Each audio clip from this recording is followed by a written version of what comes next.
Hey everyone, this is Andy. You're listening to the first ever We Do a Little podcast. The goal of the pod is for Deeze and I to have long-form conversations with some of the most interesting people in crypto. These will always be recorded in person, and there'll never be a script or an agenda. We're really excited to kick off this podcast with a little mini-series we're going to call Season 0, which will have 3 episodes. For the first one, we're pumped to be joined by the amazing artist Pop Wonder. In this episode, we're going to get into his life before NFTs, his journey into the space, his process for making art, and a whole lot more. With that, let's get into it, and I hope you enjoy. We do a little Pop Wonder. This is Andy. Yeah, I'm Deeze.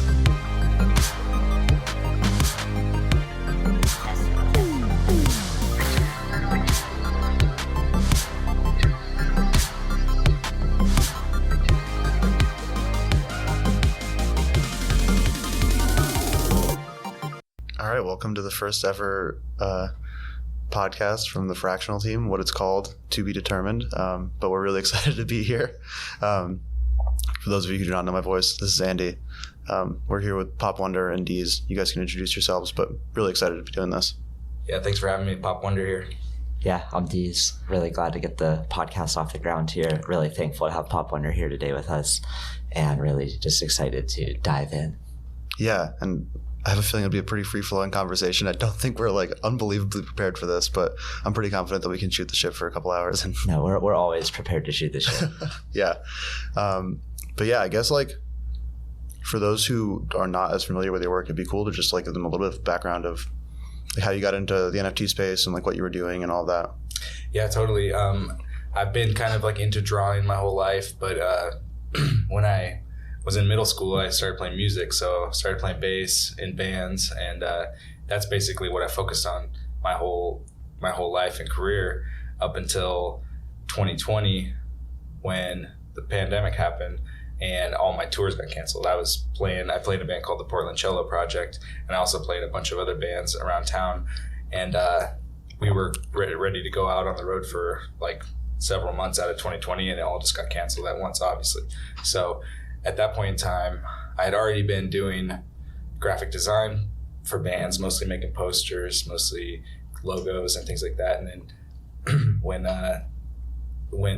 the pandemic happened, I had all this extra time. It felt and I was stuck at home. So I said, I had already been doing client work, and I was getting kind of burned out on everybody having their opinions of what I should be doing, which is fine because they're paying money for it. But I said, I need to draw something that's completely my own, and that nobody's given me input on. So I started doing the stuff that I'm doing now.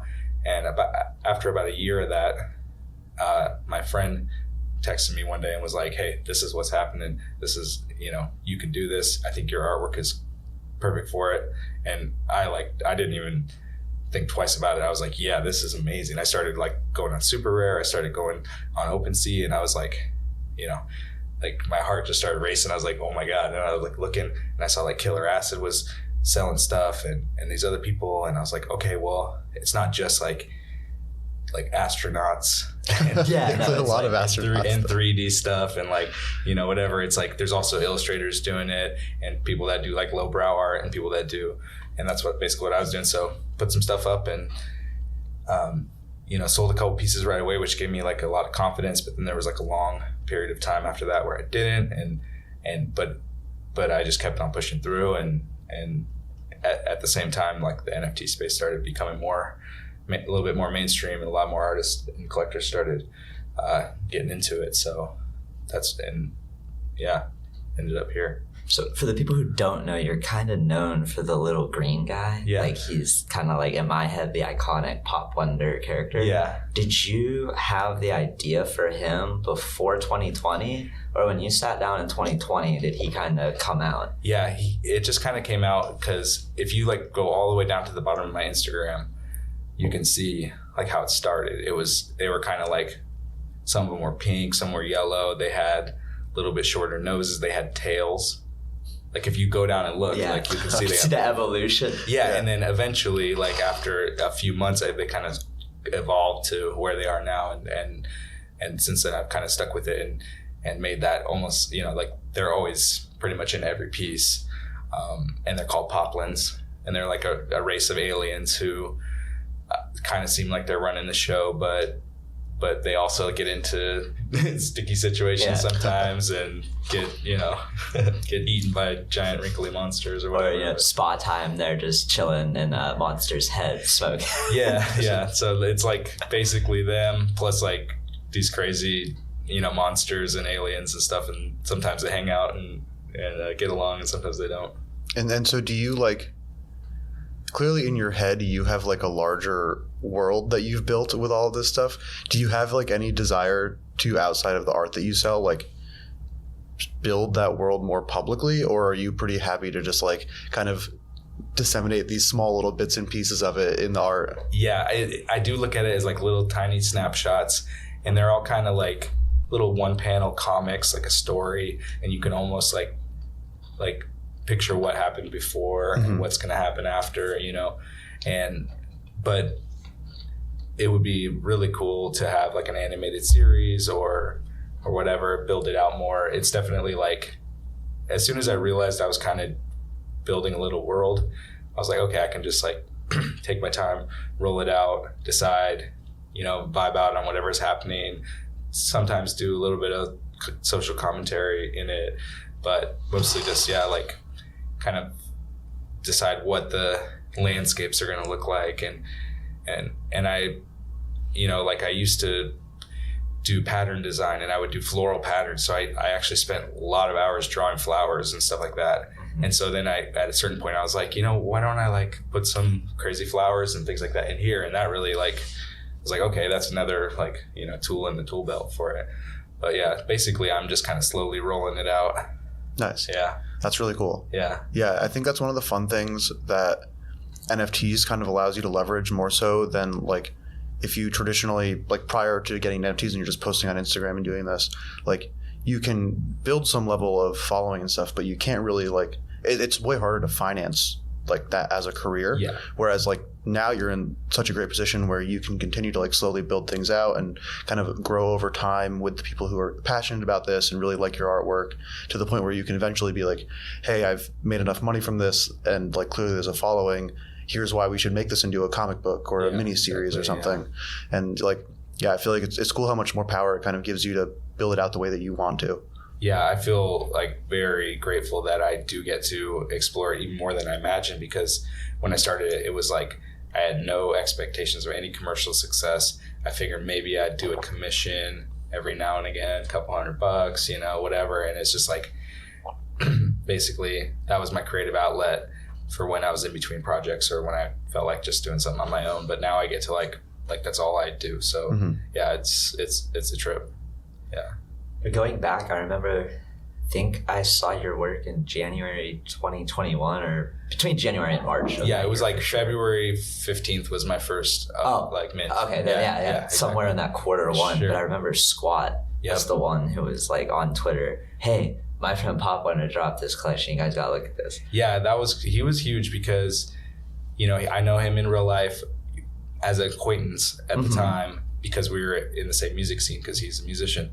And I did know that he was like into crypto, but I didn't know like to what extent. And I definitely didn't know he was going to be like down to like drop ETH on anything that I made, like, because people do not need to like spend their money. And there was no expectation there, but he did. And he was like always hyping me up. Yeah, I mean, your Genesis has that classic black and white / color fade. Like, for the people who, can't see the work, we'll share it. Yeah. But you have this very distinct, like, black and white character stepping into or out of a colored world, or like this, contrast between black and white and color. And those pieces hit so hard. I remember when I saw it, I thought, I need to get one of these someday. Fast forward to like, I don't know, 4 or 5 months later, I got Shelter, and that's like the gem of my collection. I fully remember that because I was really into crypto voxels at the time and Metaverse DAO, and they loaned me some. Yeah, you were one of the first artists that we had. We formed Metaverse DAO to like help put on shows in crypto voxels. It was so cool because like at that time, I sold a couple pieces, but I didn't know that if it would be like there would be any longevity, but I was building on those crypto voxel plots, and I put up 2 pieces like on the wall in there, and like that's literally, and I was like in the Discord going like sending the link, and you literally like went into Crypto Voxels and clicked through and put a bid on the piece. Yep. Which is like, that's, I mean, I was really losing my shit when I saw that piece. I was like, oh my god, this is better than the Genesis. and then like all my friends are like, I really want to win the piece, Deeze, but you have a bid and I'm not gonna bid. Like Jeeves, someone who like, if I didn't bid, he would have definitely. People said they didn't want to outbid you. It's great. I'm really glad that you got that one because I know it's in good hands. Yeah, it's, I mean, to me, I feel like it's one of the most powerful pieces. I was telling you the other day, every time I look at it, I notice something different. I didn't notice the eyes were like slightly sad on the guy and the adult, and slightly happy on the child. That was something I didn't notice for like 6 months. It's the opposite actually, but So the dad's happy, the child's sad. Yeah, sorry. Yeah. The dad's like a skeleton, and he's holding the umbrella, and then the kid kind of can tell. Yeah. That it's not all great. Yeah. But the kid is great. He's colorful. Everything in his life is great. Yeah. But he looks up at his dad, who is not great, and realizes like, oh shit.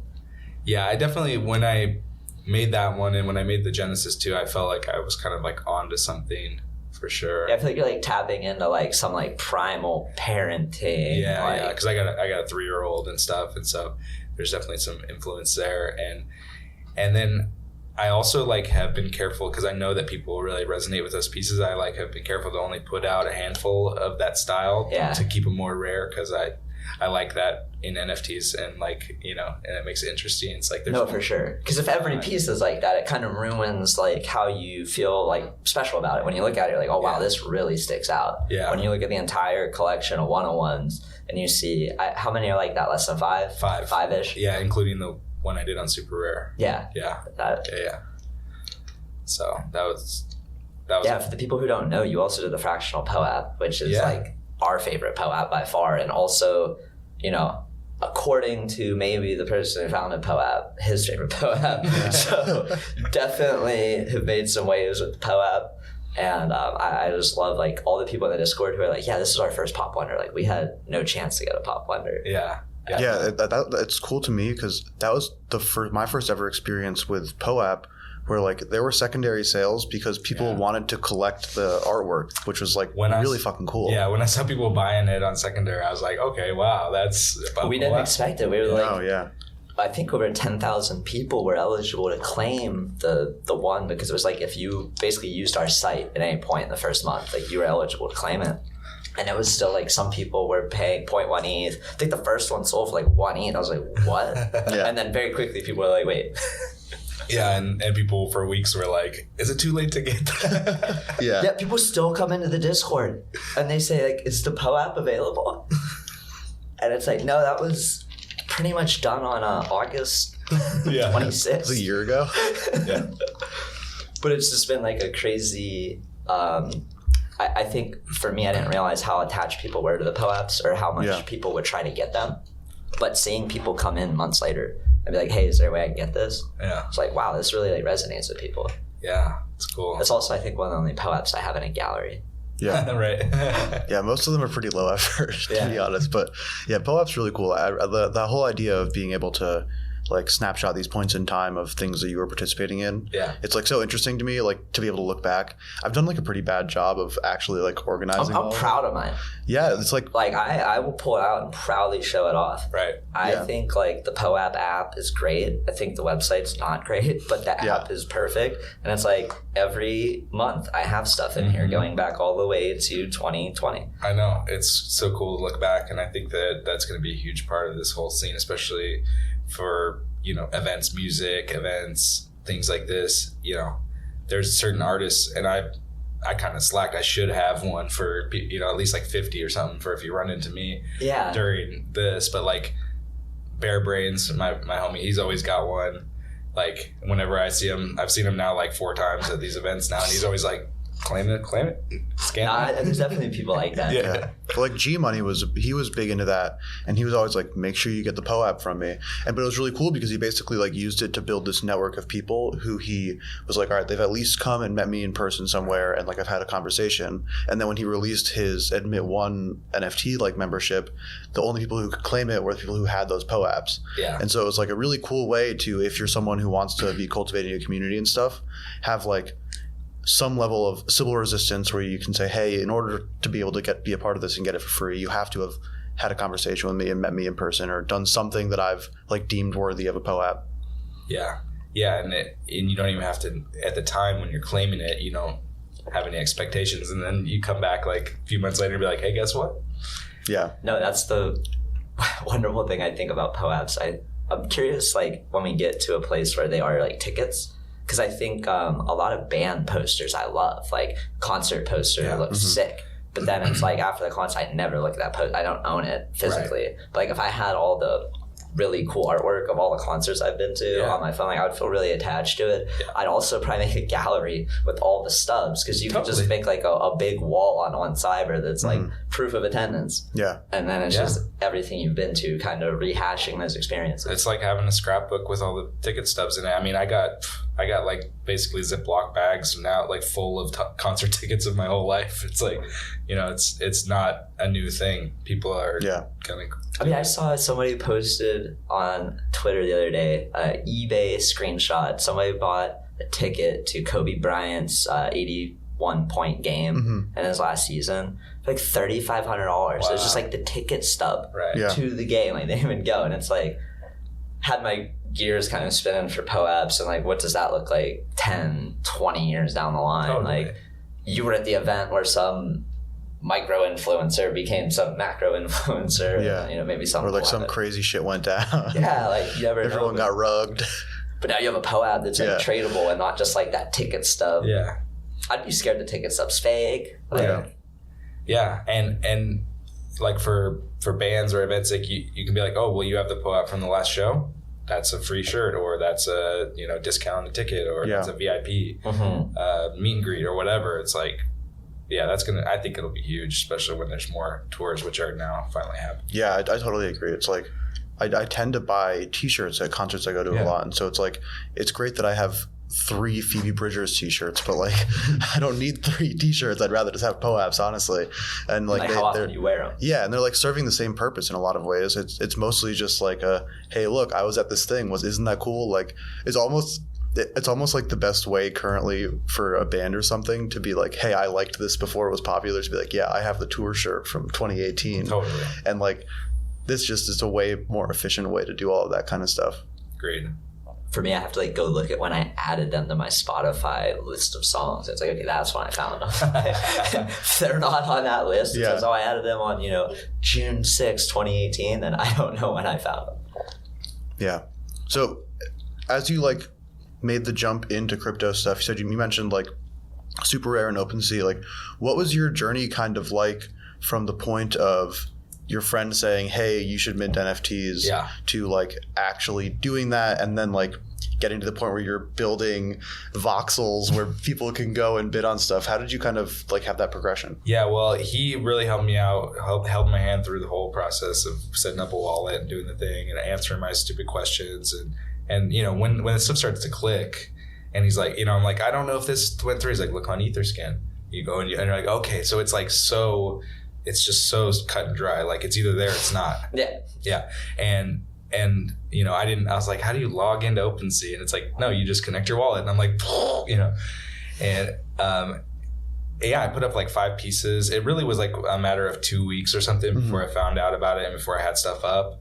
And like I said, my buddy bought one. I sold another one like the same day for a guy that's still anonymous, that is like turned down every offer that came by for it over the last year and a half. Just love to see it. Either isn't paying attention or is just like diamond hands, That's awesome. Because they've never hit me up or anything. Oh, wow. Yeah, they're just... Are they one of the... How many collectors would you say own your work that you do not know who they are or like... Well, editions, it's hard because there's a lot more. I guess editions. But the one of ones, just for one-of-ones. it's like... It's like 2. So does that guy not have a Pop Wonder ID? He does. I give him. You made him one. Oh yeah, so, I make everybody one. Yeah. So even though you've never talked to him or anything, okay. Yeah, for people who don't know, like the Pop Wonder IDs, you make these wonderful cards for all of your 101 collectors, and you kind of Pop Wonderize their PFP. So for me, it's like my 3D hoodie punk you made into this really cool, like trippy star Space hoodie. Yeah. And it's just such a nice touch. You're the only one, I think, doing that still. So I remember tweeting out like within like a couple weeks, is there any way to send a thank you or like figure out how to like thank these people that I don't know? And it was like, people were like, you could, send them something. This is like before anybody was doing airdrops. So it was like, and I was like a thank you, like mint a thank you note and send it to them. Oh, okay. But basically, I made one for Squat and then I made like a kind of a mystery guy for the other guy because I didn't know who it was. And and that was pretty huge for getting people interested, especially like fast forward a few months when the secondary sales started picking up, because somebody asked me, hey, if I get one on secondary, do I still get the ID? I was like, of course, yeah, hell yeah. Yeah. And that was like, people were pretty much like sometimes just buying them for the ID. No, I 100% know certain whales who are like very excited to get the ID as much as the 101 basically. Yeah. So that's a really fun thing. I like doing it. I've made, I think, 53, and nice. I got to make number 54 pretty soon because somebody just picked one up the other day. And and so I was honestly like the story of how it like actually like went. There's a few times where it like kicked up a notch, and it was when Squat picked up another piece. I put up like 5 pieces. I sold a couple for 1 ETH a piece, and then nobody bought anything for a while, so I started kind of knocking them down the price, and I sold another one, and then I had a bunch of them for 0.33. That's when I found you. Yeah. And I was like, what? and Squat picked one up, and he was like, these aren't gonna last or whatever. And then you got one, and like I forget exactly, but then there was a day where 4156 posted, I'm gonna trade a CryptoPunk for an NFT, and I just popped in a piece, and he was like, put a piece in here, no links, whatever. I put it in a piece, and then all you guys like got in there, he's awesome, retweet this and that, you gotta do, and it was like that was amazing. And then people, and I didn't get the punk, Jake got the punk. He Jake the DJ and the picture of Kanye. Yeah, which was awesome. But I sold 5 pieces because the 2 that I had up there were gone. And then somebody hit me up, the funny guys hit me up and said, whereas on my Instagram, I was like, what about that one? What about that one? he's already looking for the next mint. Yeah, he's like, so he picked 3 off of there and said, okay, if you bundle these up, I'll give you an ETH for them. And I was like, yeah, let's do it. And I did it. And it was like late at night. I was like, and I'm used to going, we can talk about it later, but I'm used to waking up at 4 a.m. This was like 1 a.m. because I'm like all hyped on everything. And I even made a typo in the title of one of them. Reflecting pool says relfecting pool. And like a few days later, I was like, dude, I fucked it up. If you want to send it back, I'll change it. He was like, no way, that's a misprint. I'm keeping that. He's like, that's more valuable. So, and I even messaged Jake, and I was like, bro, like congrats, all this stuff. And like, I also sold like 5 pieces. He was like, what? Yeah. And so that was really cool, and that was like a nice bump and a big confidence booster. You really need like, because it's kind of hard when you're not making sales, but if you're just like an artist, you're like, whatever, I'll just post my art, I'll talk about what I'm doing, I'll ship post, I'll engage. I think that's really important too for like a lot of artists listening to this, where you're making work, you're putting it out there, and you might not get the engagement or you might not get the outcome that you expected. But like I've seen time and time again in this space where if you just keep putting out good work that you are proud of, collectors will find it and resonate if you put yourself in those social scenarios, whether you're replying to people on Twitter in a friendly, jovial manner, not like a super shilly, like look at my creation manner, and also Twitter Spaces, Discords, Telegrams, whatnot. But I think a lot of artists might come in and get discouraged after 1 month, 3 months, 6 months, And I think it's really important. Just keep putting things out there. Put it on chain. You're time stamping it. You're saying, hey, I was early.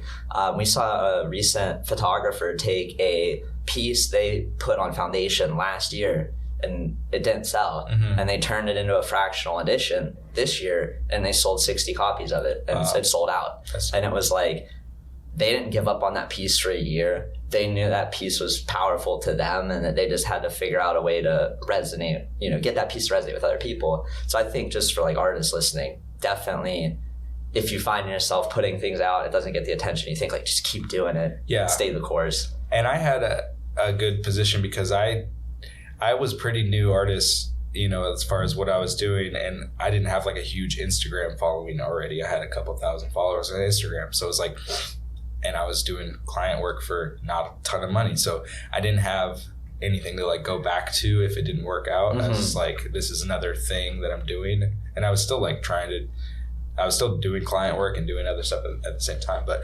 I think people that have 100,000 followers on Instagram and they're selling merch and they're doing murals, which is amazing. I'm like so jealous and like, impressed by people who can do that.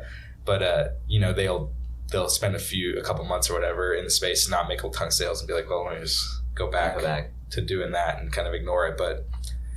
But for me, I was just like, well, it was very quickly that I had more Twitter followers than Instagram. Twitter is 1,000 times more enjoyable than Instagram for me. It's like Instagram, you can't really engage with people that much. It's like people say, cool piece, and you like do a fire emoji. Nice sword. Fire. Yeah, exactly. And then you react to that with a heart, and then you don't even have a conversation. Yeah, and you can share other people's work in your stories and stuff, but like on Twitter, it's like you can retweet and quote tweet and tell people why you think that. Quote tweet is so powerful. Yeah. Writing a very thoughtful 280 character less message resonates with people a lot more than just hit and retweet. Yeah, totally. Yeah. And it depends on like, what it is, but I always try to, especially, if I buy something from an artist, go to their post, quote tweet it, tell people like why I bought it or what it means to me, what, how much it helps the artist and stuff like that.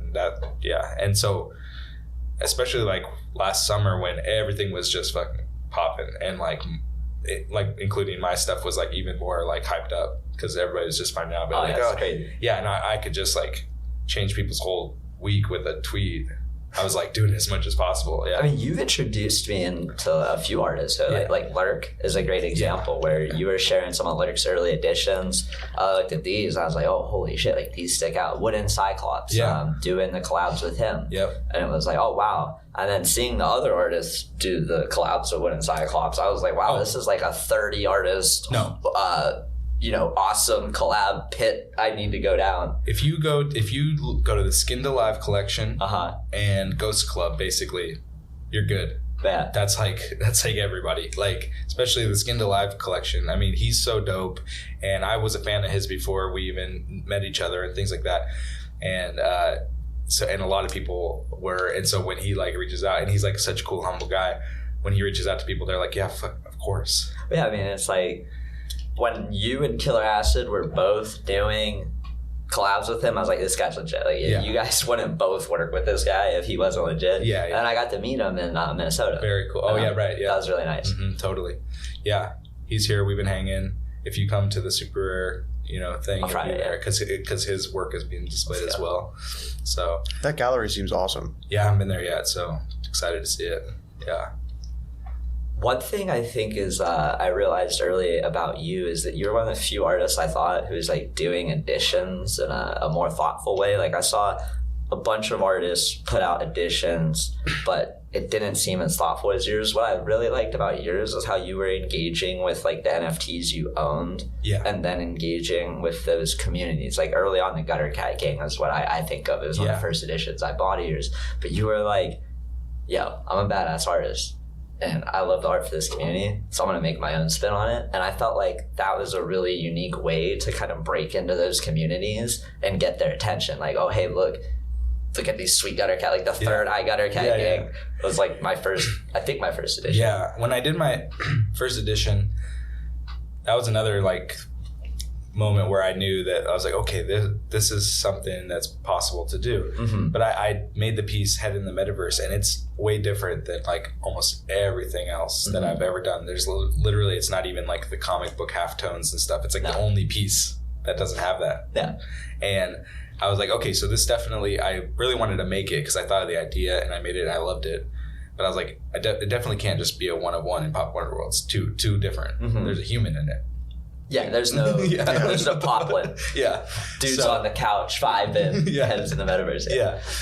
And so I was like, okay, maybe it's time for an edition. I always knew that if I did editions, I didn't want them to be in the one-on-one collection because I wanted to keep that with the floor. And even back then, there was an average price field.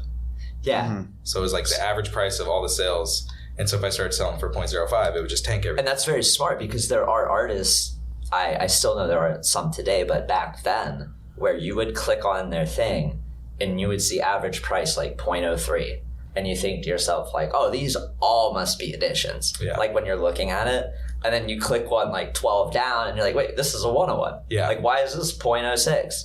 But like the edition, like, yeah. So I know what you mean. It made it really easy as a collector to click and be like, no, everything here is an edition. Yeah. And that does make a big difference. Yeah, and I named it Pop Wonder Edition. So you just knew. Because also I had bought editions early on where I thought it was a 101 and I was getting a great deal. Because I didn't, I wasn't paid, I didn't know how to read the thing. Yeah. And I was like, I want to avoid that for other people too.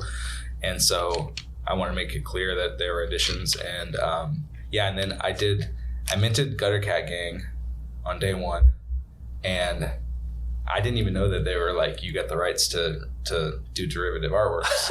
I just was like, you're like, fuck it. But then I was like, okay, well, great. And I saw somebody else made one. And I was also, at the time I didn't know if anybody would like, or if the people would think that was a respectable thing to do, a derivative, because it's like taking somebody else's art, whatever. But like there was some dope artists, like Dario was doing ape remixes. Yeah. I was like, okay, well, he's dope. People like him. He's selling them. Let me try to do this. And I only made 7 of that first one. And I was like, because I didn't know if they would sell out.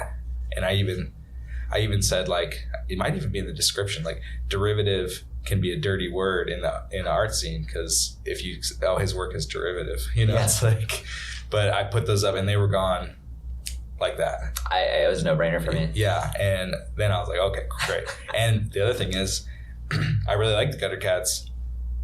Now I got some money, I can go buy 2 more. Yeah. Remix those. Rinse and repeat. Now you have a little wheel. That's how I built up like my collection of now like over 100 assets from Gutter Cat Gang. I got 12 full sets and all the clones and everything that goes along with it.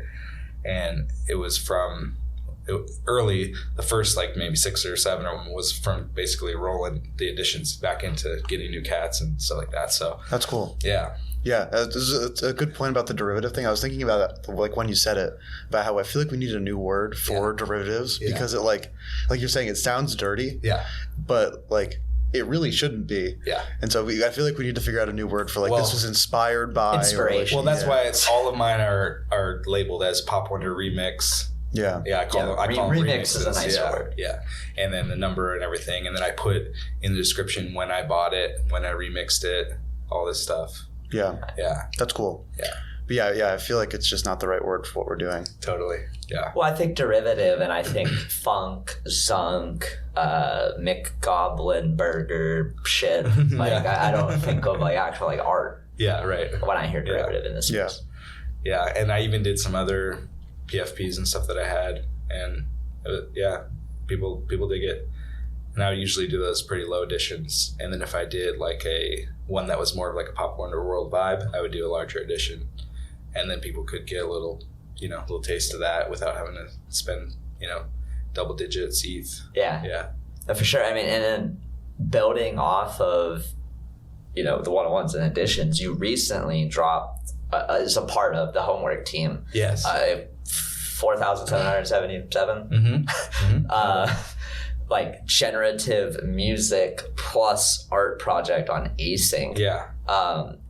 You want to talk a little bit about that? Definitely. Yeah, async.art, it's still minting because we had very like low expectations in not only being experimental, but in this market of we're like, if it doesn't just like sell out immediately, that's fine, because bands just order cases of albums and sell them at shows over the course of however long it takes. And we're like, we can do that too. So basically, Winebags is a musician in the scene. He's a friend of mine in Portland. We played gigs together and stuff. And I want to give him a shout out because when I first got in, my same friend told him as well, and a bunch of other people, a lot of other musicians, and like everybody else was like, I don't know, I don't want to go on Twitter. I don't know how to, what are we even going to do? Because there really wasn't a lot of options for like what you're going to do with music back then. But Winebags was like right there. He's on Clubhouse. He's on stage. He's asking questions. He's talking. He's hosting his own rooms. He's doing the thing. He's on Twitter. He's knocking it out for like a year. And then he started doing some PFP remixes where he would do all the art and then write a little track and animate it so the little guy was singing the track and stuff. And they were dope. And he was doing good with those. But then at a certain point last year, him, Tara Naomi, and Hilton Wright are the musicians. And then Soul Curry, Tanya Del Rio, Zachary Winterton, and myself are the artists. We all got together and said, we're going to do this thing where, we'll do all the art. That's like, people get that already. You make the assets and you generate them together. But then with the music, they'll just create a ton of tracks that no matter what combination, they go together and they sound nice together. And so basically it's like a little scene, and you can go look it up, async.art. It's a little scene with a TV in a living room, and there's a lamp and there's a background and everything. And we all made these different assets. And I think the tracks sound amazing. There's a lot of diversity for what it is, because they're all kind of, in the same key, same tempo and everything. They need to be to go together. But like some of them sound wildly different than the others. And we were one of a few launch partners for that. And that's why I want to shout out Winebags, because he didn't wait for something to happen. He just got into it. And then when something does happen, he's a launch partner. Because he's already there. Yeah. And now I can tell people that I know, musicians that ask about it, async music blueprints. No, so it blew my mind. We had a Twitter space talking about this, and the async music blueprint, I didn't realize how easy that was to use as a creator. They basically, from my understanding, and correct me if I'm wrong, they have a like all-in-one suite where you can upload all of the layers for the art and also all of the stems for the music. And you don't need to do like the coding to generate the output. They have really it set up so that like all you need are the assets and they do it for you. And it masters it too, which is like, a whole other step in the production thing that you have to normally do. But and you can test it out and like make sure that everything's lining up, make sure it's not too repetitive, whatever, and tweak stuff. And they also have these pathways where you can say like, well, this one only pulls from this pool of stems and this pool of assets. And so like in theory, you can make like a 10-track album. Mm-hmm. And each song has a pool of assets. So it might have a different melody, different vocals, lyrics, other like things. And so each track would have like this different pool of assets it pulls from, and you could generate a full album, and everybody's album is unique. Yeah, so that'd be really cool, because then like every song, every track too, it would be like somewhat similar. Exactly. And like, yeah, it's really cool. Yeah, but it'll have different little accents, or it'll have different lyrics, or it'll have different, whatever.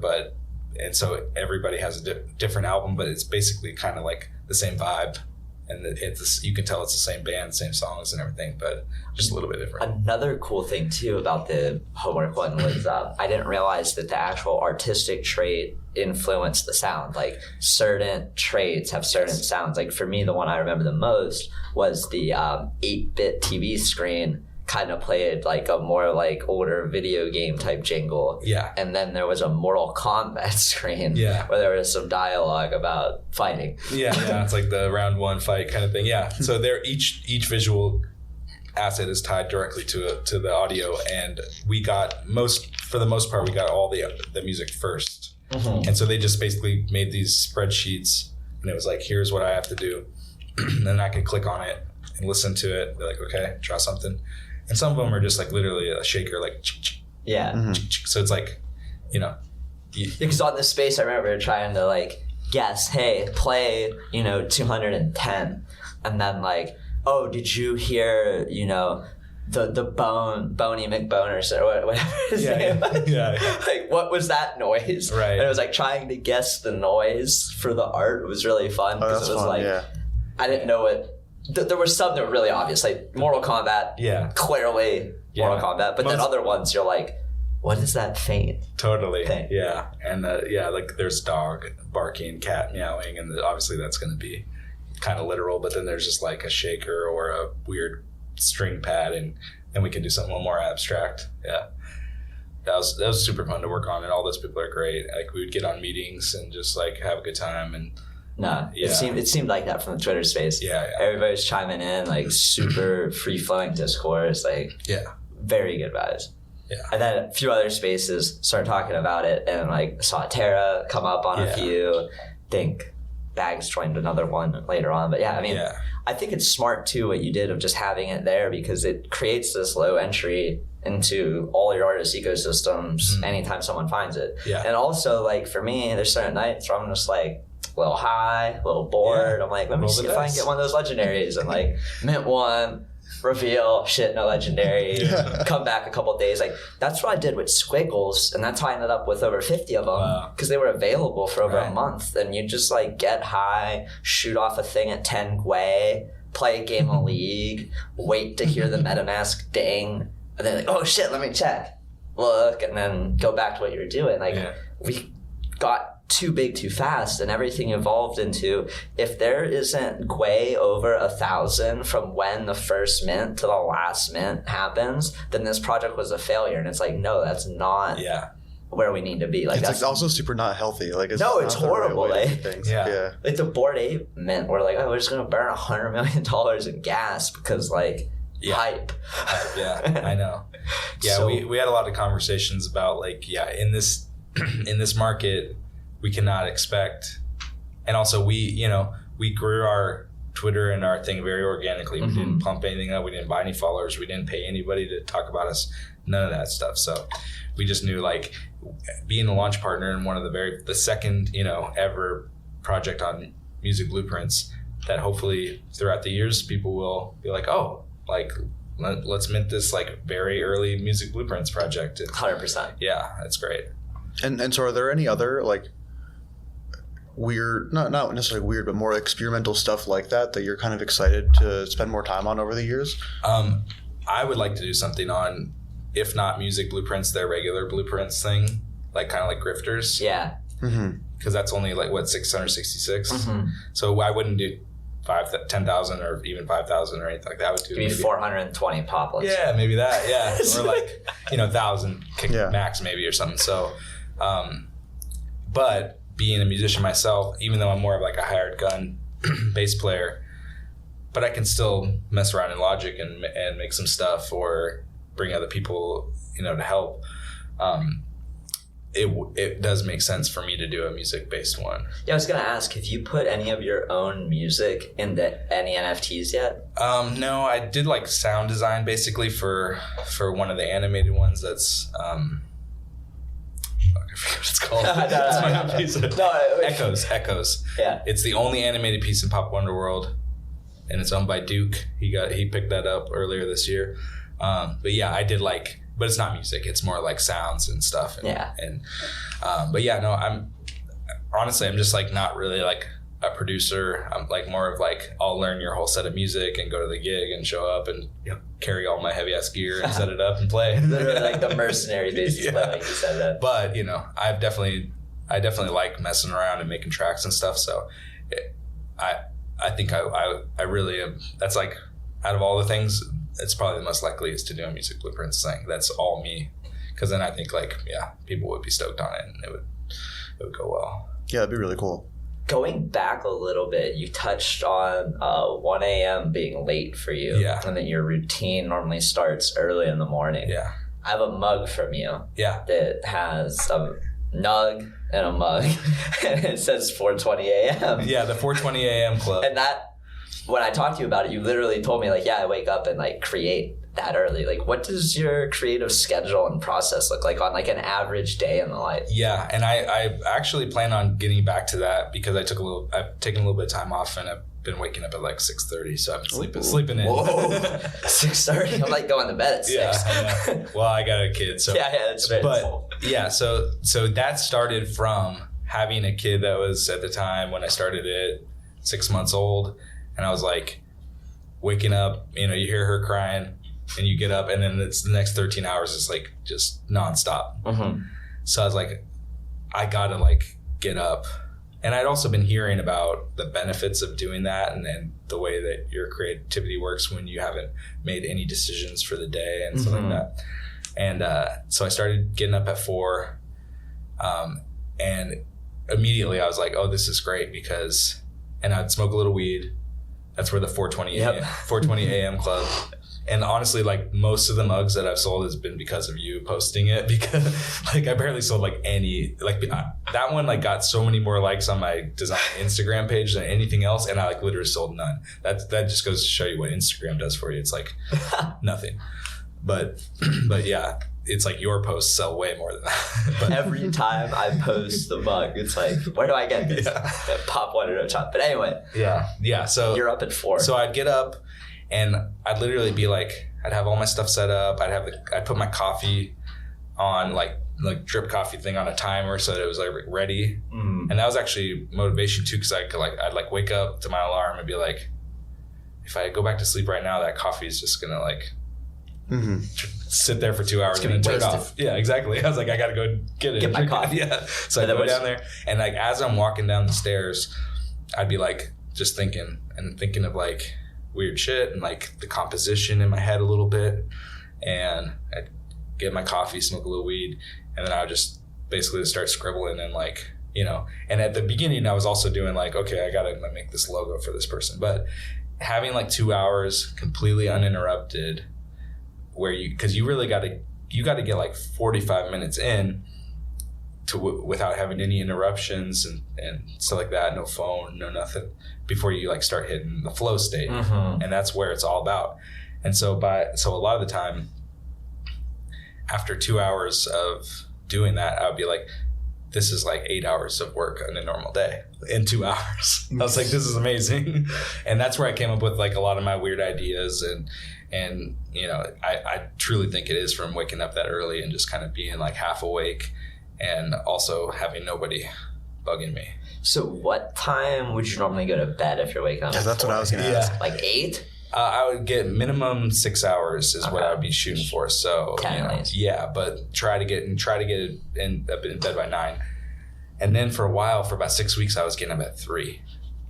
And that was like way different feeling. It was like, it was so weird, but that eventually. Was it better or worse? It was just different. It was just like, it felt really weird. Like 4 is almost like cool. I mean, I said this on another podcast, but it's like 4 feels like positive and you're doing something, and 3 feels like you're like sneaking around. Yeah. Yeah. So I did that for about 6 weeks, and then I was like, 4 is good enough. Yeah. And then when does the kid normally wake up? Like 6:30 or so. 7? Yeah. And then when they wake up, are you done creating for the day until the next morning at 4, or do you normally do any editing? Back then, it was kind of like, it would be like, the hardest part is just starting an idea and doing the sketch, and I spend a lot more time even on the sketch than I do on actually rendering out to what you see. But at the time, it was pretty limited because my wife would be at work like pretty much all day, and then I'd have the weekends, and nighttime. I'd be like, okay, at night I'm gonna work on it, but then I'd have to be so worn out. I'd be like, I gotta get to bed. But now it's much different. The kids in daycare 3 days a week, so Monday, Tuesday, Wednesday I'm at my studio. I rented a little like rehearsal space. There's like always dudes like playing blast beats next door and like really questionable bands practicing and stuff. But like I like it. It's kind of a nostalgic sound to me. Yeah. Yeah. So I just go over there and draw and work on stuff, and But yeah, there was a time there where it was like very limited because when I was taking care of my kid all day and yeah. Do you find with the studio, it's like a different creative vibe than being at home? Do you feel like you can get in the flow state easier there? Yeah, it's definitely like, very private. I definitely don't have distractions, besides the noise that's going around me. But I mean, you just put on headphones, listen to podcasts. Yeah. I'm a huge podcast guy and even music sometimes, even though now I'm getting back into it. I used to, when I was like full-time musician, I sometimes have to learn 40 songs in a week. Oof. And so I'm listening to all these like either like wedding songs or bands that I'm like hired to play with, all their music and writing it out and practicing it and stuff. And I was like, there's no way I'm gonna just like put on some Beck or something, which is like one of my favorite artists. Even though I love them, it's like I'm not because you're gonna be thinking about it. And it's just because like I already so I listen, and I had this like crappy job like way back in the day, and first like week I'm like listening to music all day and I'm like, this is like exhausting trying to like decide what to listen to all day every day. I'm like, and then I was like, oh yeah, there's like, I've been hearing about podcasts. Let me like, and then I've literally like since then in the last 10 years I've probably listened like 20,000 hours of podcasts. What are your top 3 favorite podcast hosts? Well, Duncan Trussell, who I was able to be a guest on, so that was like highlight of my life pretty much. Besides this podcast. No, I listened to that one. It was great. Yeah, it's it kind of depends. I ebb and flowed through the years, but like early on, it was a lot of mostly comedians, and like I don't know, Your Mom's House with Tom Segura and Christina P. They're like, I mean that show is wild. I haven't listened or watched in a while because your life changes and stuff, but yeah, and mostly comedians, and then I got in, and then like I would listen to like Tim Ferriss and these people that are like more inspirational and just like hop in and out of ones, and I started listening to D&D play podcasts. Like there's one Not Another D&D podcast with these comedians that I've always been a fan of. And so like lately that's like all I've been listening to. I got on their Patreon and I went back to the beginning and just binged everything like again.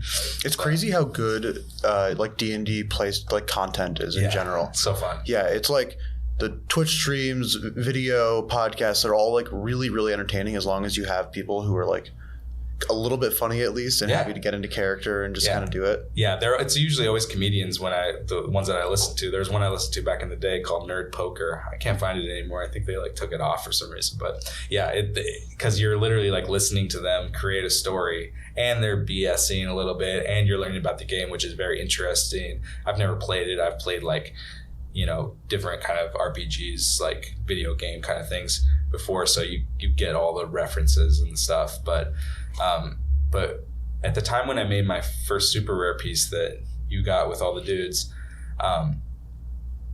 it was like I was listening to that, like binging it, and I was playing Breath of the Wild at the same time. You can see the inspiration piece. So the people who don't know, it is a knight with a dragon.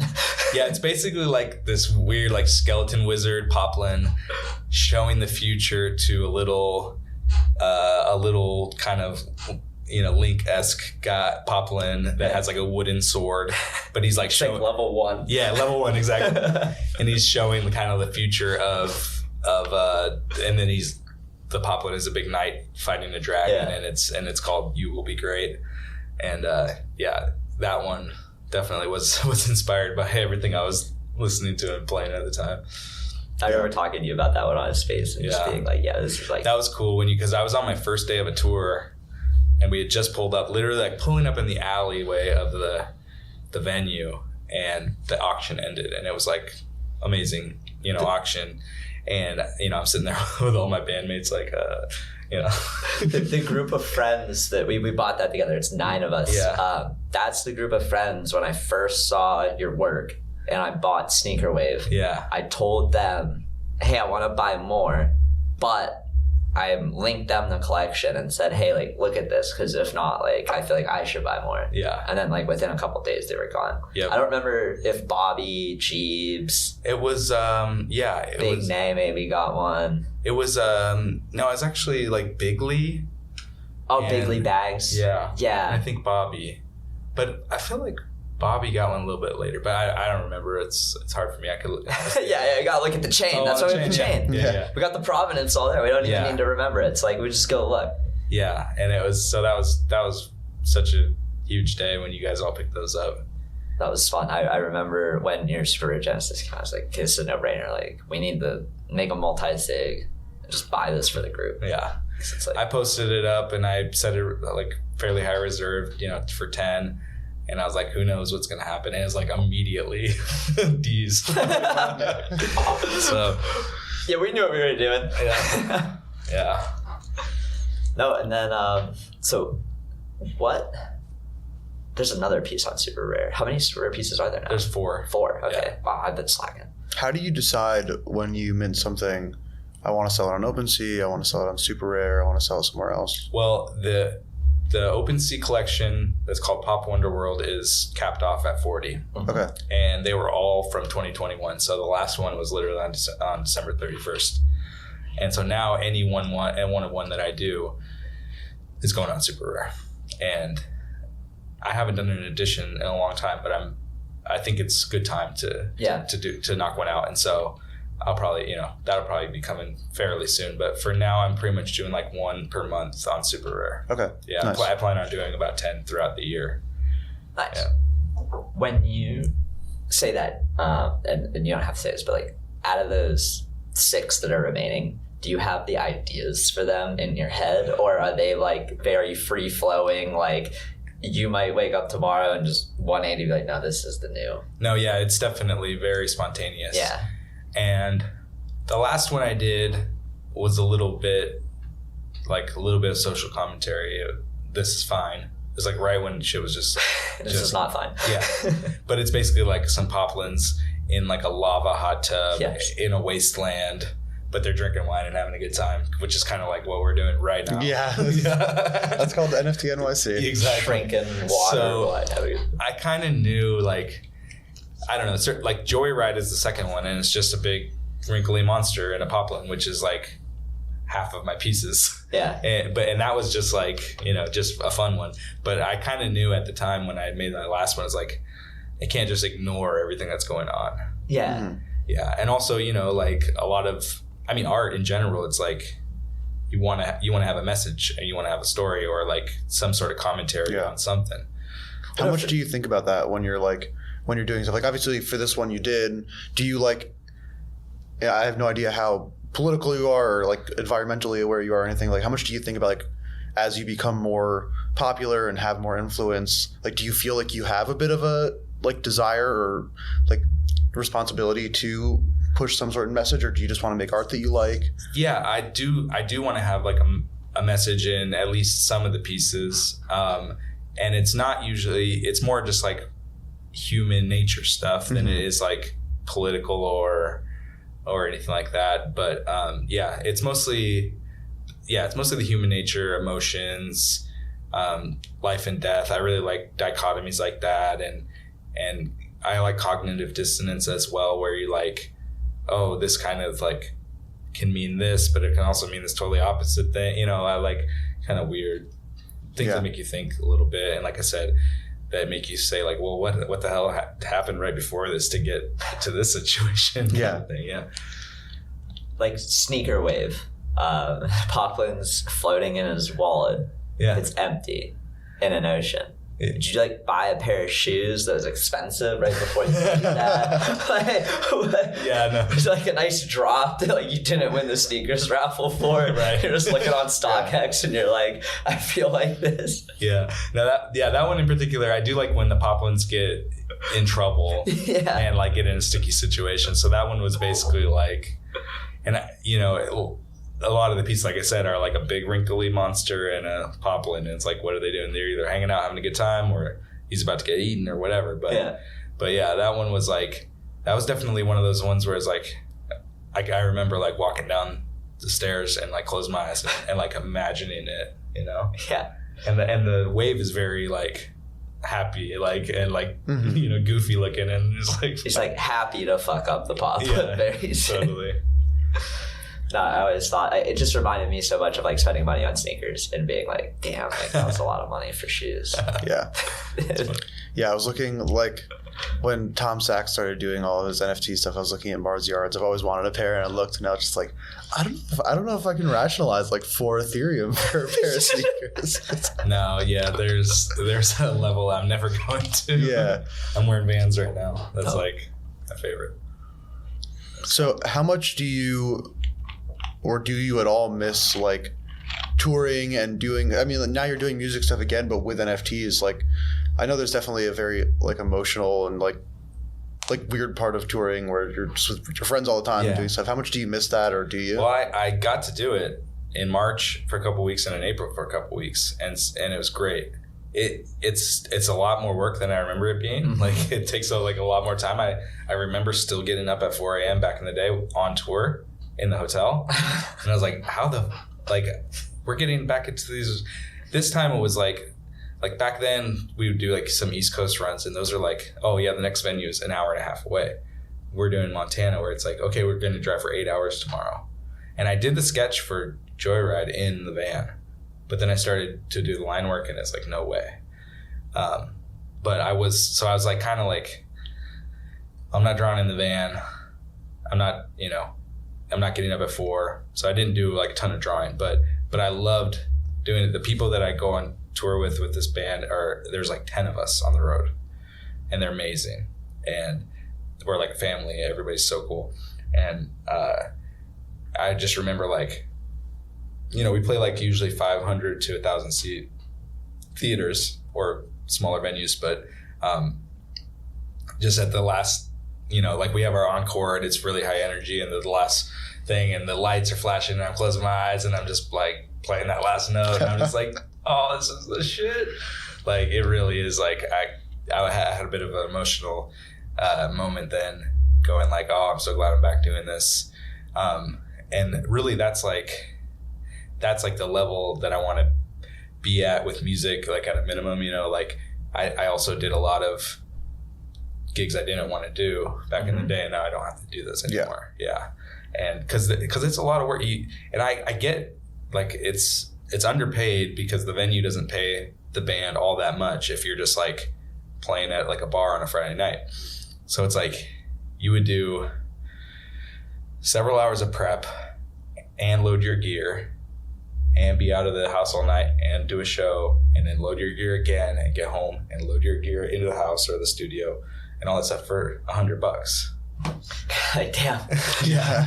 And that's like running numbers on the E. And sometimes it was $75. Yeah. So, you know, like, but you know, with the Portland Cello Project, that's a band that's been around for 15 years. I was a fan of theirs and like admired them before I played in it. So when I did start playing with them, it was like a huge honor, and it still is. And they have a nice like fan base all across the country. We can pretty much go to most cities and sell out a, you know, nice mid-sized venue. And that's awesome. Yeah. And I've done tons of like van tours, and where you're sleeping on people's couches or you're sleeping literally in the van and all this stuff. And, you know, the venue, certain venues, like at a low level, you show up and they're like annoyed that you're there. Yeah. And you're like, playing there.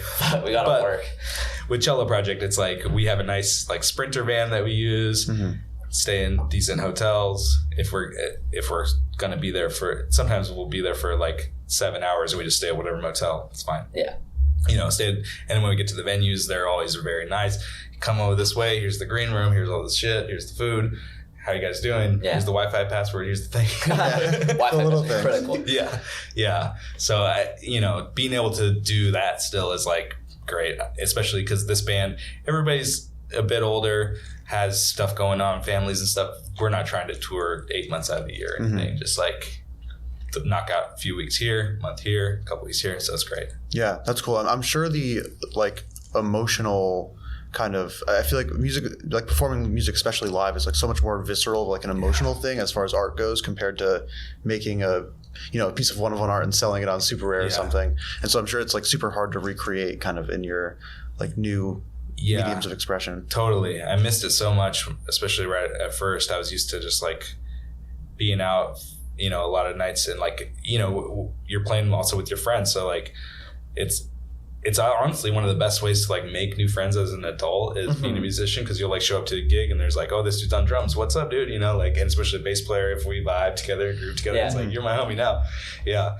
So that was really cool. I did notice like when I first started doing visual art again and like more seriously, how much easier it is to get somebody to consume that. It takes, they scroll by and it takes 2 seconds and they look at it and they, whatever. Like if you want to make a song, you got to write it, produce it, like come in the studio, pay the money, do it, get it mixed, mastered. And then you have to get them to click on a link. And then you have to, hopefully they have good speakers or headphones and listen for 3 to 5 They're minutes. using their AirPods with one in. It's like on the subway. Yeah. It's so hard to get somebody to consume music. Yeah. If you're not already like, big or whatever, like, but I'd make a poster and people would see it on whatever and be like, this is dope, Yeah. And it's like, it only took them a second, and it took me whatever 4 or 5 hours. Yeah. You'd have to go to the studio. Not months. Yeah. Yeah. I mean, I feel like we're like, especially now, we're in so much of an like attention economy where just asking someone for 10 seconds versus 10 minutes is like, it's an orders of magnitude difference to where it's just so much harder to get people to maintain attention. Even like, I think we see that on Twitter, even with like NFTs and stuff, is, if a project isn't constantly giving you new things all the time and stuff, it's really hard to maintain attention and keep like being a part of the public conversation. Totally. Yeah. Yeah. I think about it a lot, and I try to just, because I haven't been putting out a ton of work. It's detrimental to me to do that.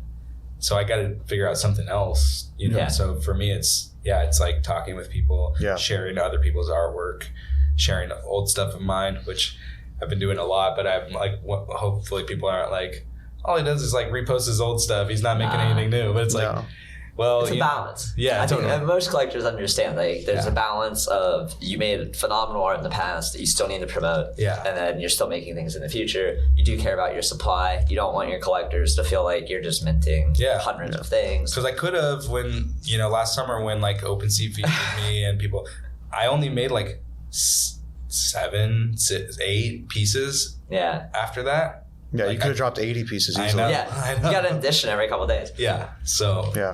Yeah. Yeah, and I think it goes back to what Deeze was talking about earlier of just like being involved in the community and all of that, where like I feel like there is this kind of nice opportunity that you have as like a creator who also is friends with a lot of people and really active, where you don't necessarily have to be creating new art to be showing and like proving that you're putting in like the sweat equity and the time to be present and be around people and be a part of everything, because you can just show up to NFT NYC or go on Twitter and shitpost with people and do all of that. And so I feel like it's really nice in that sense where like a lot of the really big one-of-one artists are also like people who I'll post memes with back and forth. Like I saw Ack the other day, and like we always shitpost with each other on Twitter, and like even though I don't own any of his work, I feel like I have a connection to him from that, and like I will always see whatever he's dropping because we're just friends on Twitter now. Yeah, and I look up to those guys and and Xcopy and stuff, and like I don't even know how often Xcopy puts out a new thing. It's like I mean I feel like it's really tapered off. Which makes sense if he's going to get millions of dollars for each piece. It's it's like everything's selling for return ETH. You don't probably need to drop a piece every 2 weeks. No.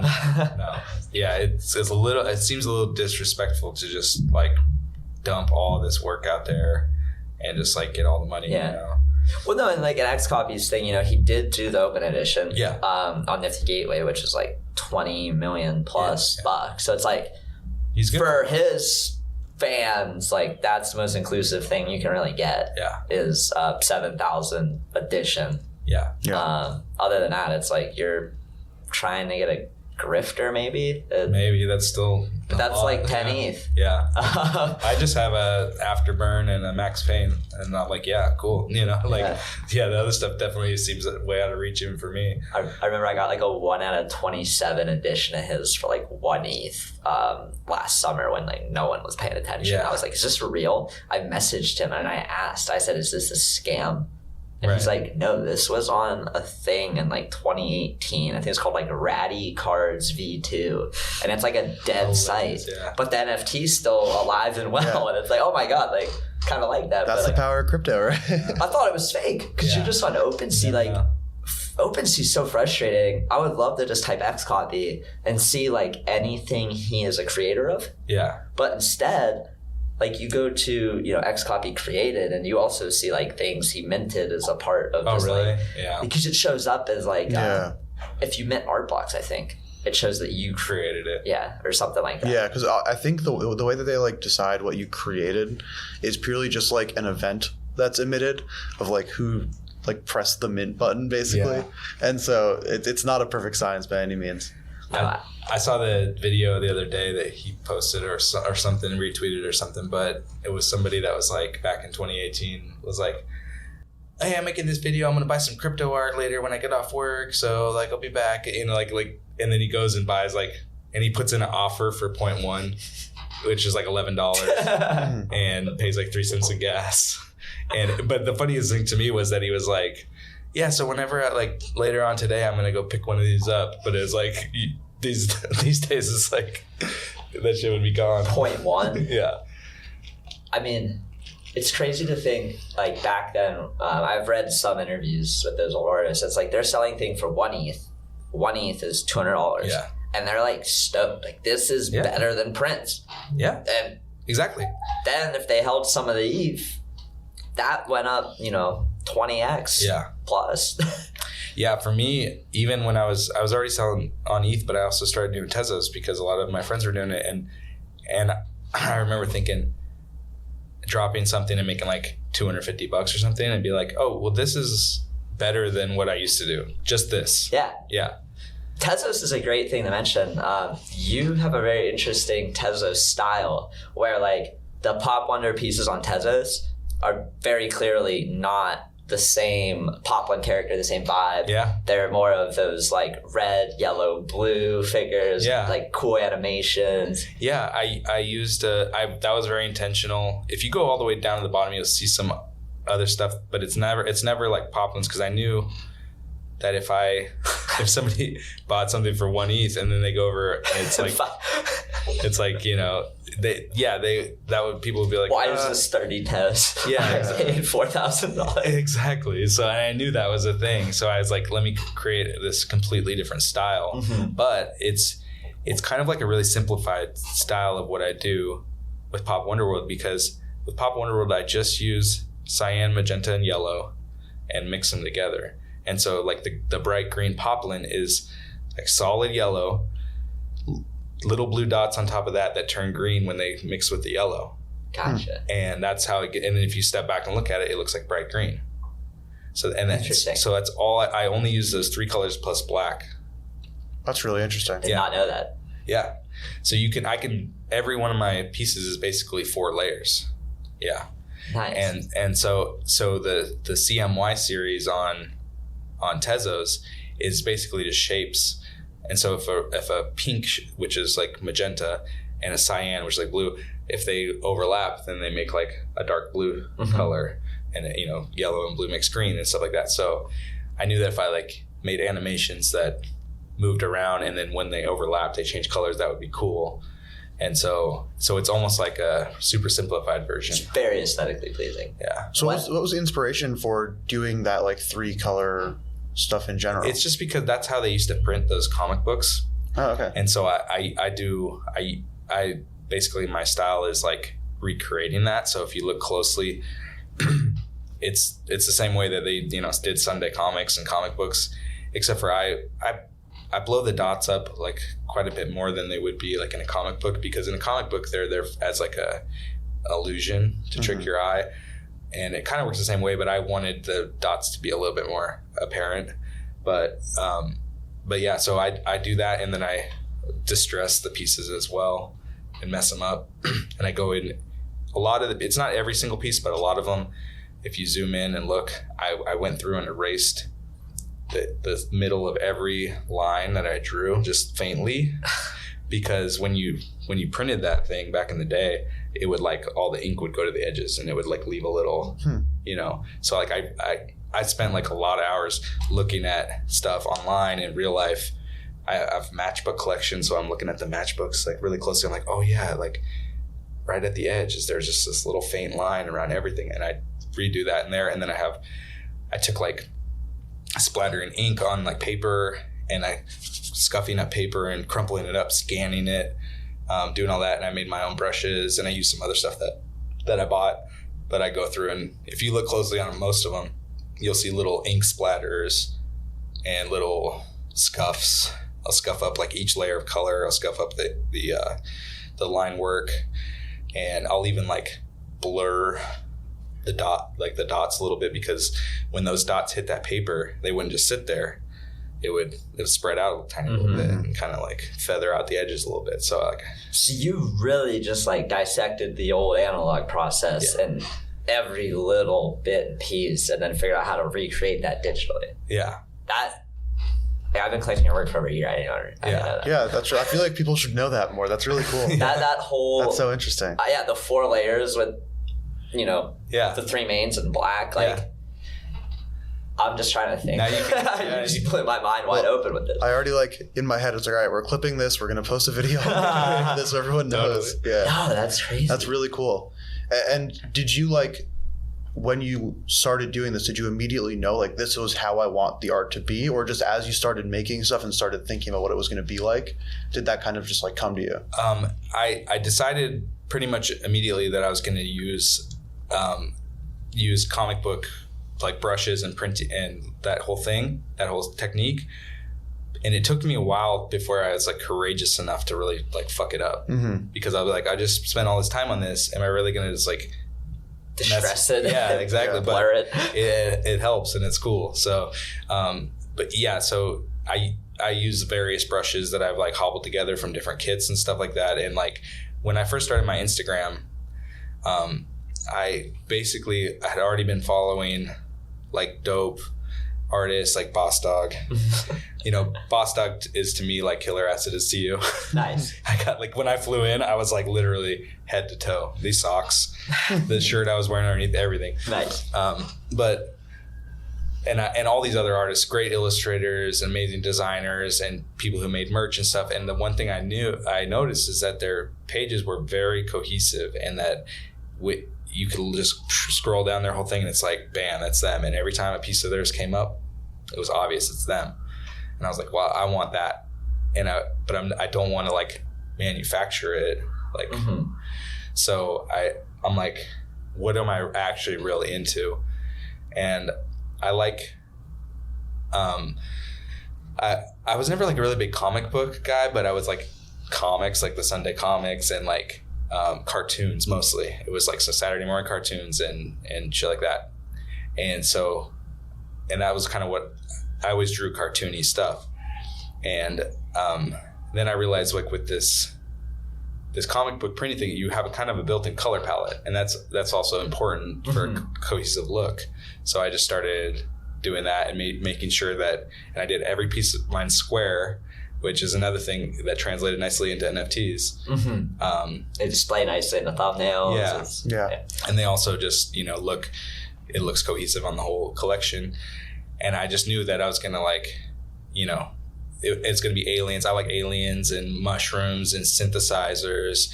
And I like doing aliens too, because there's no gender, no race, no, it's which is when I was doing graphic design, you always have to be careful for good reasons. Yeah. To include diversity. 100%. Yeah. And with this, I was okay, well, I'm just going to create my own aliens and then we can say anything because, you know, like, no, you have the adult, you have the infant. Yeah. So that was basically where it all came from. But the way that I did the colors was like basically from the beginning. Yeah. Nice. That's really cool. All right. So then important question, when are we going to get an edition 1 physical comic book of all of the... It's true, man. Somebody, yeah. I've been asked that a couple times. I do a comic book would make a lot of sense, or at least like a little zine or something like that. It'd be really cool. Yeah. I think people would really like that. Totally. Yeah. I'm going to think about that. I'm going to have to go through your collection and just rethink of everything differently now, because now I'm going to be looking for like these different details that I'm sure I've noticed, but like right now, I'm not sure. Like I need to like look at the collection. I can also like kind of show you some of the way I even made some videos about kind of like each layer, like layering in and stuff. I can kind of like break down the documents and kind of show I love that type of stuff. Like if I had my iPad right now, as a collector, like I love the work in progress, the process videos, because for me, I'm not an extremely creative person, at least not in like the art sense. Like maybe I can curate a gallery or put together a good panel of people, but when it comes to just like what you're doing, I can't think of all that stuff. So it's just, I don't know. It's very... just takes time, and also like... very interesting. And also the one thing I like to tell artists and stuff is, I like to show my time lapses or my sketches, because they look like shit, like at first, like really bad. Like the very first thing I draw is usually just scribbles and shapes, and it looks very janky, and then I just refine, and that's how any creative process. If you're writing a book or something, you just like don't worry about it, just stream of consciousness, and then you go back and edit it. And it's just the same with art, same with music, same with everything. So people will think that they need to be able to just pick up the pen and draw the perfect thing. And it's like almost nobody does that. There's some people who do it. They're freaks of nature. Some of the best artists I know, it's like, no, I would never try to draw something without a sketch. Who are your favorite artists before you started in 2020? Like who were you looking up to for inspiration? It was literally like Lurk. Yeah. Because I actually got him into NFTs. He thought I was kind of trying to scam him. How'd that story go? We were already DMing here and there, just like, and like he would do these live streams where he would invite people to like, you know, hey, you can do like a double live on Instagram and show what you're working on. He's painting and stuff. And so I'd go in there and talk to him and show him my stuff. And then I told him about it. I was like, I just sold 2 pieces last night. And he was like, he had heard a little bit about it like the week before. Mm-hmm. But I was like, I'm doing this, you should check it out. And then he literally, like, because he's in Canada, I even sent him some ETH. I forget, like $200 worth of ETH, so he could like get his storefront going. And yeah, so, and we've been in like constant contact since then. It's been great. Yeah, I own one of the collabs you did. Yeah, amazing. Great. Yeah, that was a great day. And Tricky Maker. Yeah, totally. I love those 2 pieces. But yeah, so it would be like Lurk, even Wooden Cyclops I was into, mm-hmm. Boss Dog. But Boss Dog's more like t-shirt design and merch design. Man, it will be hard for me to even remember if they didn't come over to NFTs. Yeah, I'm like, you're like, I don't go on Instagram anymore. But yeah, I mean, I just started following a bunch of dope people. I really like designers too, because I was doing design, and I do think my stuff has a bit of design influence because I really care about the composition and where everything lays in the composition, and I keep my stuff fairly simple, mm-hmm. you know, for the most part. Yeah. That's, you know, there's a ton of people. From the simplicity side of things, it's almost like less is more. Yeah. You're more swimming in those details, looking for things like you were talking about, the blur and kind of the different shading and distressing. Like, that is the small stuff that when you look back, you know, 10 feet away from it, you might not pick up on. And then when you walk 2 feet away from it, you're like, oh, wow, there's a lot more going on. Yeah, and the one thing I do that they didn't really do that much, it was considered special effects back in the day if anybody did this stuff, but I do gradients. So I'll like, if you look, so it gives lighting effects basically. Mm-hmm. If you look closely, like you'll see that the really big dots kind of fade into the little dots. And then I'll like erase some of them around the top where the light is coming down. Mm-hmm. And so I like to add the detail and stuff in that way more than just like a lot of you know, a lot of stuff. A lot of line work. Like busy stuff. Yeah. Because a lot of it's super impressive, but it doesn't, if you step back, you like really have to zoom in to, and I really encourage people to also zoom in on my stuff because for sure. It's a different experience too. Yeah.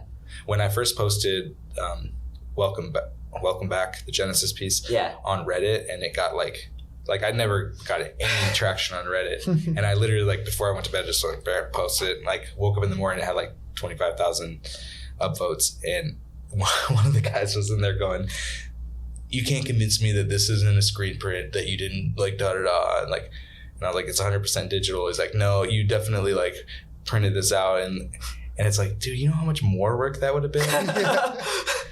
Yeah. The Reddit army. I remember you posted Shelter on Reddit and you linked me to it.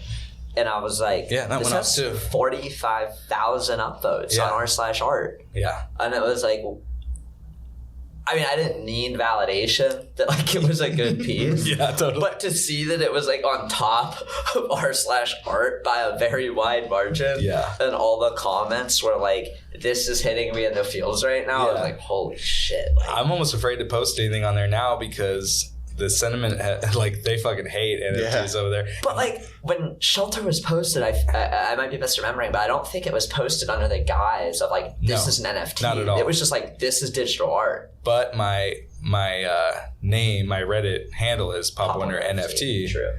And I've seen people literally on there going like saying like, "This is an amazing piece of art. It would break my heart if it was an NFT." It's like, like, dude, I see that stuff like on Twitter and Reddit all the time. It's so crazy how like negative the sentiment is. Is that something that you've experienced at all? Like in the transition from more traditional art, like Instagram stuff? Like, do you have any friends or anyone who at some point along the way when you were like, "Hey, I'm making NFTs," they were like, "You piece of shit"? See, they'll never say it to your face. Yeah, true. Yeah, I know there's, you know, statistically, I have some haters in my circles. There has to be. I don't talk about it. I don't talk about NFTs unless somebody directly asks me, or if they ask like 5 or 6 questions. Like if I meet new people and then, "What do you do?" "Oh, you know, I'm an artist."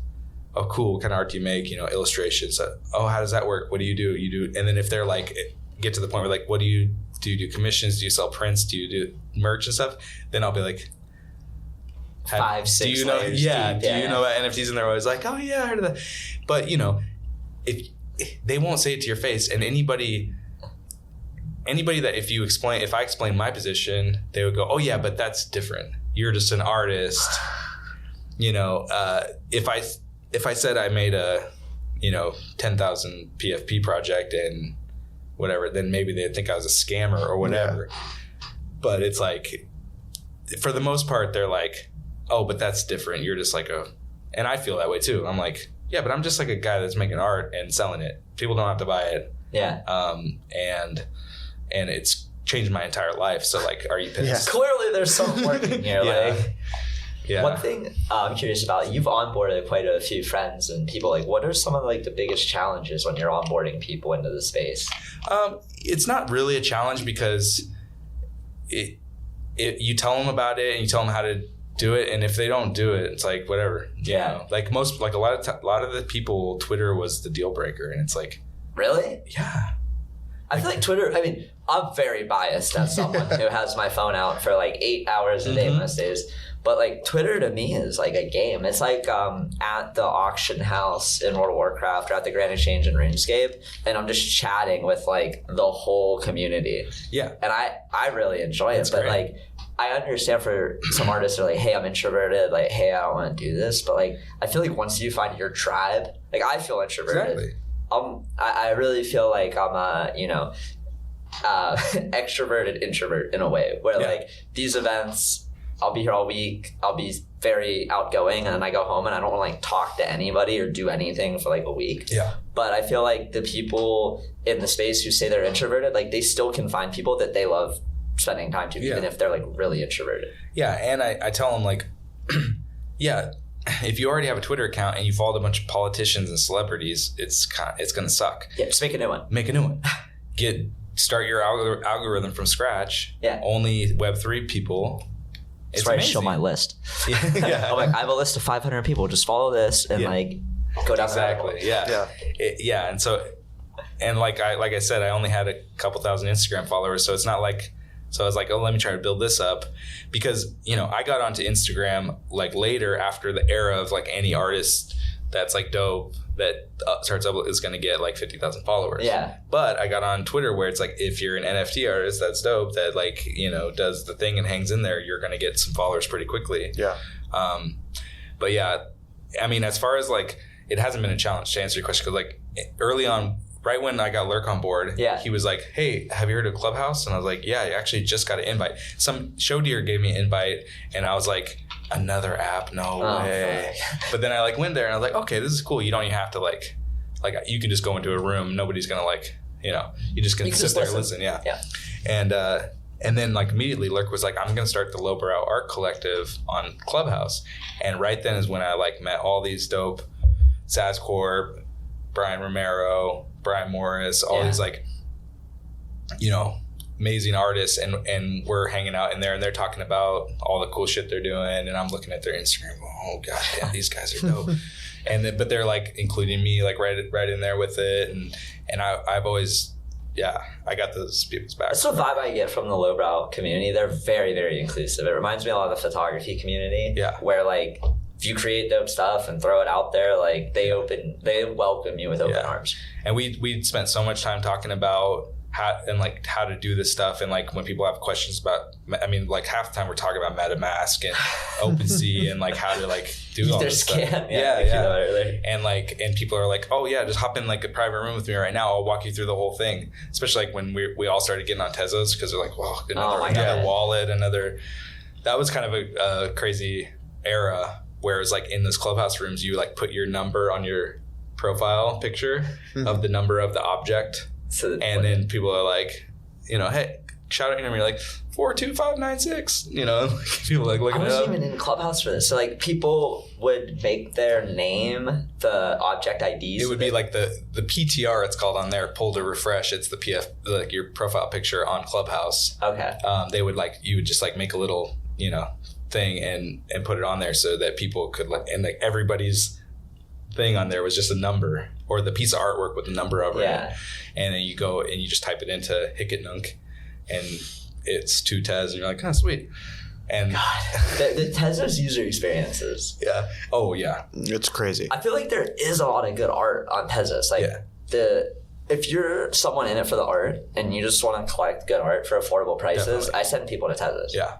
Especially too, I got into like FX Hash because it's like the opposite of curated art blocks. It's like the floodgates of generative art where you're minting things that have like between 3 and 10,000 iterations between a price of like 25 cents to like hundreds of dollars. But it's just so fun to have that available for cheap because it reminds me of like early art blocks when things were just available or like having homework available to mint. It's just fun to like have things to mint. Totally. And Tezos is always. I pretty much like for the first like 2,000 Tez I made on there, I like spent it all on art.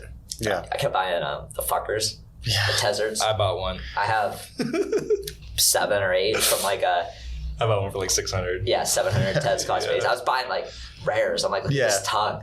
Like, I have the long tongue. Like, oh yeah, this fucker looks rare. Well, it's beautiful now because like on Cyber you can connect your Tezos wallet. So I have up my Pop Wonder Tezos. I have some fuckers in the gallery. It's just like. I know. I got one because everybody. I was like, well, I got some Tez in my wallet. Let me. That was definitely my biggest purchase ever on there. I definitely threw some ETH into the fire there. Yeah. But. The one thing I do like about it is like, okay, I can share all this art now and on Cyber and it feels like not wasted. Yeah. Whereas before, I never would have really bought things on Solana or Tezos thinking that like I could share this or I'd be excited about it. Yeah. And I think that's what really started to change for me. It's like, oh, we're going to be in a multi-chain world where it's just like people are going to own the assets they like regardless of where they live. And I feel like everything will be pulled in together like on Cyber where it's just like, hey, link all your wallets and then you have one showcase that is your account. Yeah, it kind of like equalizes it. Yeah, I mean, I don't feel like, ETH is now more accessible. It's cheaper. Gas is down again, but it'll go back to a point, I'm sure, where you're like spending $100 to buy something on OpenSea and you're like, what am I doing? Like, done it so many times. I could DoorDash food for my whole family Yeah. And it would be less than I'm paying to buy this NFT in gas. Yeah. It was crazy. I mean, it still is kind of crazy, but. Or minting. Like, I feel like minting has gotten a lot cheaper with. People have gotten better about it. Yeah, like 721A, and then like the way Ragnarok did like the 1155s with their mint. It's like before we would pay $100 an time. Yeah. And it was linear. So if you want to mint 5 things, it was $500. And you're like, oh my God. Yeah. Thinking about the amount of gas I burned minting NFTs. Yeah, if you go to Freestyle, what the fuck? I just don't go there anymore. It's a scary site. Yeah. But yeah, I'm excited to see kind of how the multi-chain stuff like all plays out. We've seen a lot. I feel like we've seen a lot on Solana lately. Also, we should be cognizant of time. Yeah, 15 minutes. Yeah. I was just nice that. Seen a lot on Solana lately with like exchange art and stuff like that.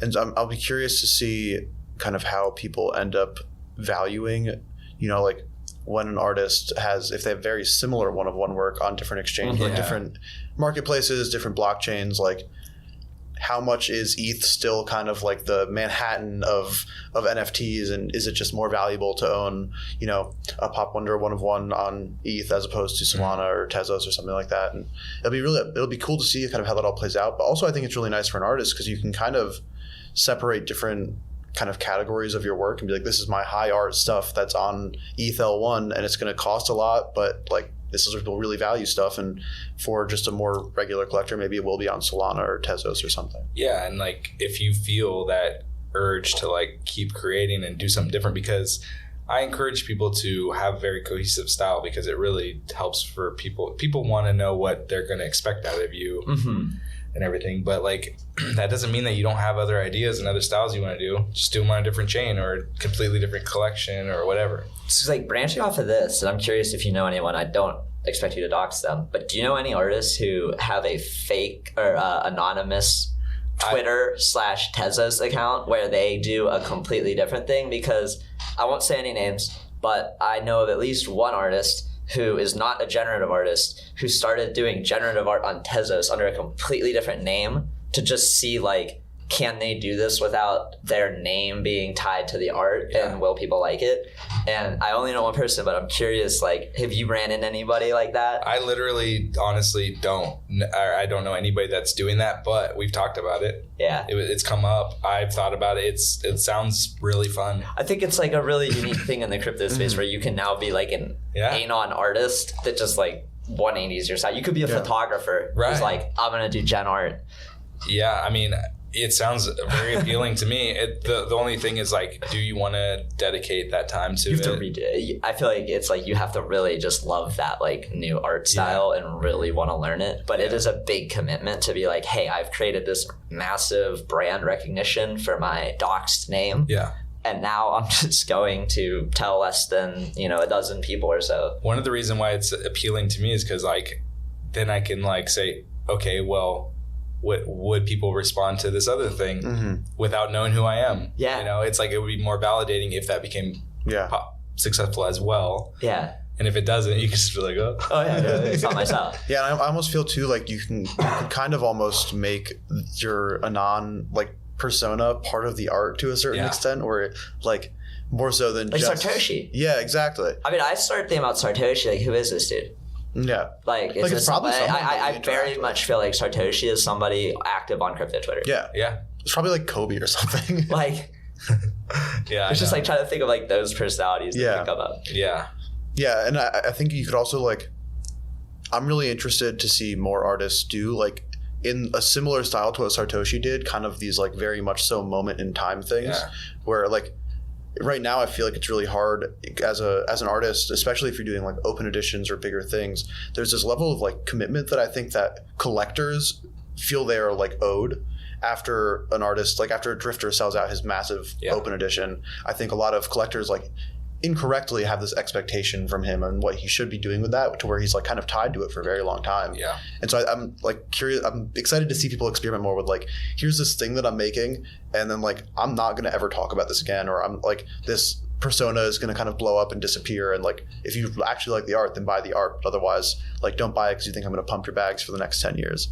No, for sure. I feel like people have misconstrued like expectations of open editions. Yeah. As a collector, the only idea I have when I'm buying an open edition is like, I want to support this artist and like I will maybe display this art. Yeah.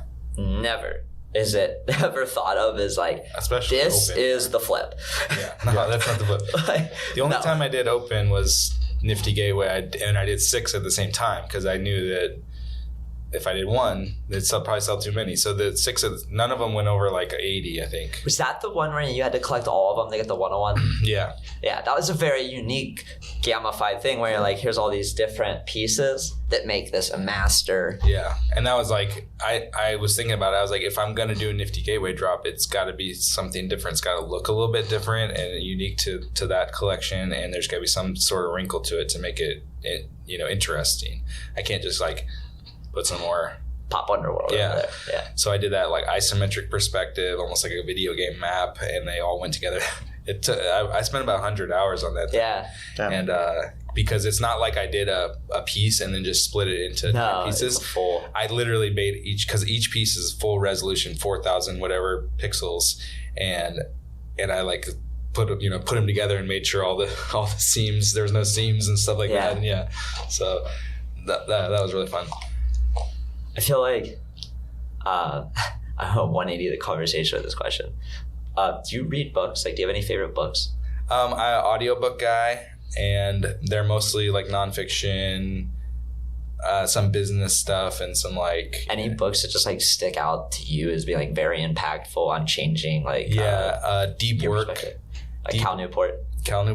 It's about getting in the flow state. That was huge for me, and there's another one called Getting Things Done, which I actually need to get back into it, but that was like, it's like a productivity methodology.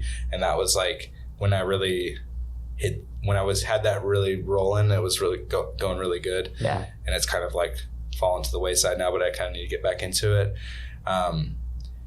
There's Atomic Habits. Yeah, by James Clear. Yep. Yeah.